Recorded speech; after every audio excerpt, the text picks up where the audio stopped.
মায়ের ভালোবাসা কখনো স্বার্থের নয়। মা মানেই নিঃস্বার্থ ভালোবাসা। মা কোনোদিন কিছু চায় না, কোনো প্রতিদান আশা করে না।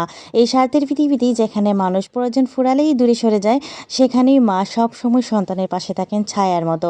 আজকের এই ভিডিওতেই আমি আমার জীবনের কিছু বাস্তব অভিজ্ঞতা শেয়ার করেছি, কিভাবে মায়ের কথা না শুনলে কষ্ট পেয়েছি, আর কিভাবে সময় মতো সরে এসে আজ আলহামদুলিল্লাহ ভালো আছি। হ্যালো ভিউয়ার্স, আসসালামু আলাইকুম। সবাই কেমন আছেন? নিশ্চয়ই অনেক অনেক ভালো আছেন। আমি জারিন সিলেট থেকে আবারও সুন্দর আরও একটি ভিডিও নিয়ে আপনাদের মাঝে হাজির হয়ে গেলাম।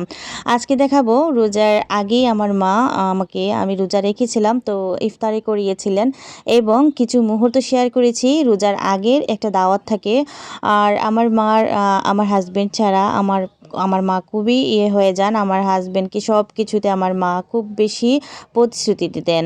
তো সব কিছুতেই আমার হাজবেন্ড থাকেন এবং সব কিছুতে দাওয়াত এবং সব কিছু কোনো প্রবলেম হলেই আমার হাজবেন্ডকে আমার মা বলেন, যেহেতু আমার মায়ের একটি ছেলে নেই। তো প্রতিবারও দেখা যায় আম্মা কিন্তু রোজার আগে দাওয়াত করেন এবং প্রতি মাসে অন্ততপক্ষে ৩ থেকে ৪ বার আমার এখানে দাওয়াত থাকে। কারণ আম্মা আমাকে কিছু ফেলে খান না। সব কিছুতেই আমাকে মানে ইনফরমেশন দেন এবং সব কিছু তথ্যের জন্য আমার থাকা লাগে, যেকোনো কাজের জন্য আমার থাকা লাগে। তো যাই হোক, যেহেতু ফ্যামিলির বড় মেয়ে আমি, সব কিছু দেখার দায়িত্বও আমার। তো এটা ছিল আগের দিনের ব্লগ। আমি রোজা রেখেছিলাম, তো ইফতারির দাওয়াত দিয়েছিলেন আম্মা। তো ইফতারের সব কিছু চানা, শাক, খিচুড়ি সব কিছুই কিন্তু আম্মা রেডি করেছেন। আমার কিছুই করা লাগে না কোনো সময়। তো যাই হোক, আমি কিন্তু জাস্ট একটু মানে আম্মাকে সাহায্য করি একটু হেল্পিংয়ে।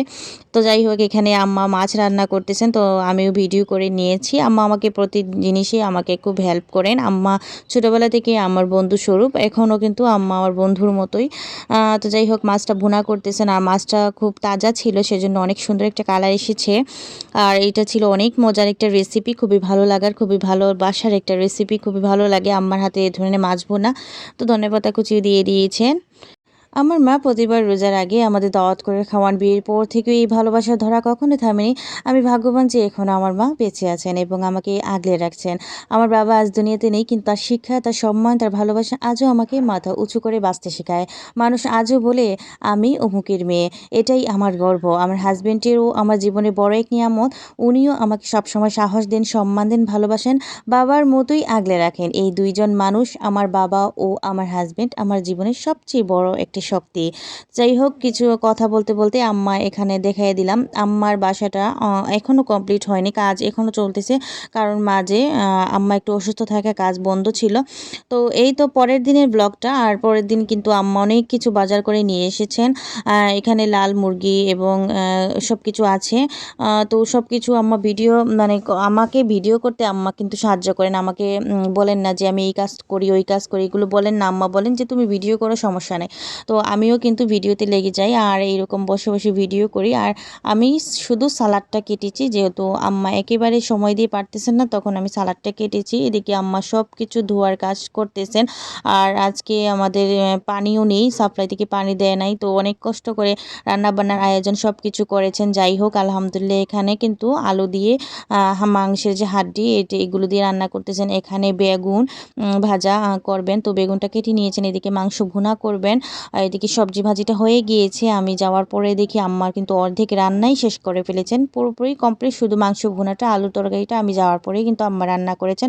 তো আমি এখানে মাংসটা এখানে মাখিয়ে রান্না করব, যেহেতু আম্মার কাছ থেকে মাখিয়ে রান্নাটা শেখা আমার।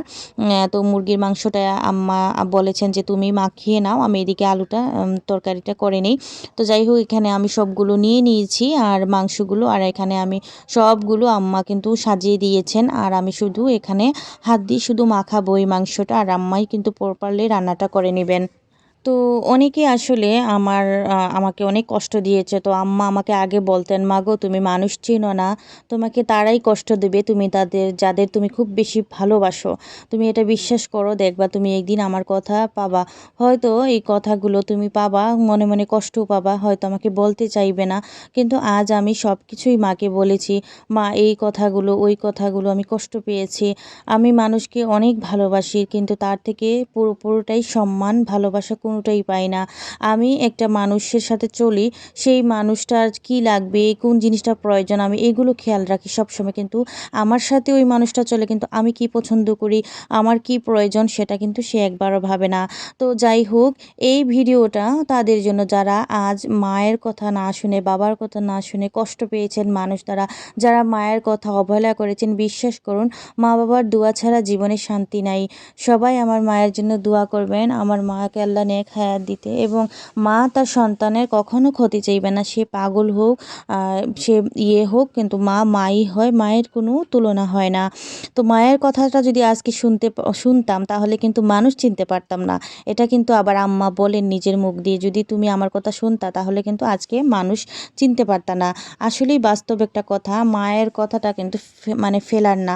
আমি যখন তখনই যদি মায়ের কথা শুনে ফেলতাম তাহলে কোন মানুষটা কোন মুখোশ পরে আছে আমি কিন্তু চিনতে পারতাম না। কিন্তু আমার আম্মা একেবারে 100% বলে দিয়েছেন আমাকে, যে দুইটা মানুষ আমাকে হিংসা করে, আমাকে দেখতে পারে না, আমাকে উপর থেকে ভালোবাসে, আমার থেকে উপর থেকে আমাকে ওয়াসওয়াসা দেয়, শয়তানের ওয়াসওয়াসাগুলো দেয়, শয়তানের নিঃশ্বাসগুলো দেয়, সেগুলোই কিন্তু আম্মা নাম বলেছেন। এই দুই মানুষটাই আজকে আমার জন্য অনেক বিরক্তিকর। আমি বলেছি যে এই আল্লাহকে, যে এই মানুষ দুইটা যেন আমার দুই চোখের দুশ্মন আমার কাছে যেন আসে না, আমার সীমানার ভিতরে আসে না। আসলে কষ্ট না পেলে কখনো কেউ এই কথা বলে না। তারা আমাকে এমন কথা বলেছে যে কথাটা আমি আসলেও করি নাই। তো আল্লাহর কাছে বিচার দিয়ে রাখলাম যে আমি যে কাজটা করি নাই তারা কিন্তু আমাকে সেগুলোই বলেছে। কথা বলতে বলতে এখানে আমি বেগুনের যে সেটাই মাখিয়ে নিয়েছি, আর আম্মা বেগুনিগুলো ভেজে নিচ্ছেন, আর আমি এদিকে সালাডটুকু করে নিয়েছি। আজকে আমি আমার মেয়েদেরকে শিক্ষা দেই বা শিক্ষা দিচ্ছি কোন মানুষটা মুখোশ পরে থাকে, কোন মানুষটা সত্যিকারের ভালোবাসে। আলহামদুলিল্লাহ, এই বাবদে এই দিক দিয়ে আমার বড় মেয়ে অনেক হেল্প করছে আমাকে, কারণ আমার বড় মেয়ে আস্তে আস্তে বুঝে ফেলছে কে ভালো আর কে খারাপ। আর সবচেয়ে বড় কথা হচ্ছে আমার সন্তানকে অনেক কথাও বলেছে সে, তাই আমি শুধু ঘৃণাই করি শুধু, কারণ আমার ফেরেশতা বাচ্চা তখন ছিল, সে এখন অনেক বড় হয়েছে। আমার বাচ্চাটা অনেক জ্ঞানের, অনেক বুঝদার, কিন্তু ওই বাচ্চাটাকেও ছাড়ে নাই, ওই বাচ্চাটাকেও অনেক কিছু বলেছে। তো যাই হোক, এগুলো বলুক, সমস্যা কি? আল্লাহ যেটা আমার বাচ্চাকে বলেছে, যেটা আমাকে বলেছে, আল্লাহ তাদের কপালেই এটা রাখবে, কারণ এরা মানে মানুষ রূপের জানোয়ার, আর কিছু না। তো যাই হোক, এখানে আমি রুটিগুলো এভাবে আম্মা কিন্তু ভেজে নিচ্ছে না, আমি কিন্তু ভিডিও করতেছি, আমি সন্ধ্যার নাস্তা করব। তো আম্মা বলতেছেন যে কি খাবো, আম্মাকে বলছিলাম পিঠা, পরে আম্মা বললেন যে রুটি বানিয়ে দিই, গোলা রুটি, মাংস দিয়ে খাও বসে বসে। তো সবাই আমরা একসাথে বসে এই মাংস দিয়ে রুটির পিঠাটা খেলাম। অনেক ভালো লাগলো, অনেক ভালো লেগেছে আমার আজকের এই দিনটি। আমার আজকের এই ভিডিওটা কার কেমন লেগেছে জানি না, যদি ভালো না লেগে থাকে স্কিপ করতে পারেন, আমার কোনো সমস্যা নাই। তো আমার হাজবেন্ড কিন্তু সন্ধ্যার আগে আগে এসে খেয়েছেন, কারণ উনি একটা মিটিং গেছিলেন, আর ওইখানে থাকতে থাকতে ওনার লেট হয়ে গিয়েছে, সন্ধ্যার আগে থেকে এসেই খাওয়া হয়েছে। আর উনি অনেকগুলো জিনিস এনেছেন আমাদের নাস্তা খাওয়ার জন্য, তো ওইগুলো খাইতে গিয়ে ওনাকেও ভিডিও করিনি, এবং কারেন্টও চলে গিয়েছিল, আর কোনোটাই ভিডিও করা হয়নি। আর আমরা সবাই মজা করে খাইতেছি, খালাতো বন্টন মিলে সবাই, আর ভিডিও করা আর হয় নাই। আমার আজকের এই ভিডিওটা আপনাদের অবশ্যই ভালো লাগতে পারে, যারা আমার মতো কষ্ট পেয়েছেন তাদেরই ভালো লাগতে পারে। আর আপনাদের লাস্ট একটাই কথা বলবো, যাদেরকে ভালোবাসবেন তাদের পিছনে আরেকটা রূপ আছে, মুখোশের ভিতরে আরেকটা রূপ আছে, ওইটা দেখেই কিন্তু সবাই ভালোবাসবেন। আর অবশ্যই কিন্তু আমার মতো যাতে কষ্ট না পেতে হয় জীবনে, এইরকম চলাফেরা করবেন। আমি বলছি না কাউকে ভালো না বাসতে, শুধু একটু পরীক্ষা করে দেখবেন সে আপনার যোগ্য কিনা। তো ভিডিওটা আজকের মতো এই পর্যন্তই, নতুন ভিডিও নিয়ে অবশ্যই হাজির হব।